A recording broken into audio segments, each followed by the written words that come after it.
Hi hello welcome back to my channel. Hi అండి, అందరూ ఎలా ఉన్నారు? బాగున్నారా? నేనైతే చాలా బాగున్నానండి. చాలా రోజులు అవుతుంది, ఎక్కువ వీడియోస్ అయితే పెట్టట్లేదు. కొంచెం హెల్త్ ఇష్యూస్ ఉండేసరికి అసలు వీలు అవ్వట్లేదండి.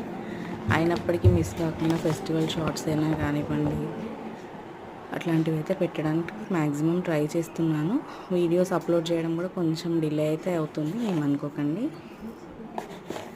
ఇంకా ఈరోజు వచ్చేసి బాలామృతం పిండితో స్వీట్ దోశ అయితే ట్రై చేస్తున్నానండి. పిల్లలకి స్నాక్స్ లాగా చాలా బాగుంటుంది, మనం కూడా తినొచ్చు. దీనికి ముందుగా బాలామృతం పిండిని తీసుకొని ఒక కప్పు పిండికి 4 కప్పుల షుగర్ అయితే నేను యాడ్ చేసుకున్నాను. 2 ఇలాచీలు, కొంచెం చిటికెడు సాల్ట్ మిక్సీ జార్లో వేసుకొని పిండిని అయితే బాగా మెత్తగా మిక్సీ పట్టుకోవాలి. పట్టుకున్న పిండిలో సరిపడినన్ని వాటర్ పోసుకొని మరలా మిక్సీని మళ్ళీ ఒకసారి పిండి పేస్ట్ అయ్యేలాగా రుబ్బేసుకున్న తర్వాత ఆ పిండిని ఒక బౌల్లోకి తీసుకొని సరిపడా వాటర్ అయితే కలిపేసుకొని దోశ పెనం వేడైన తర్వాత దోశలాగా పోసేసుకొని తీసేసుకోవడమే.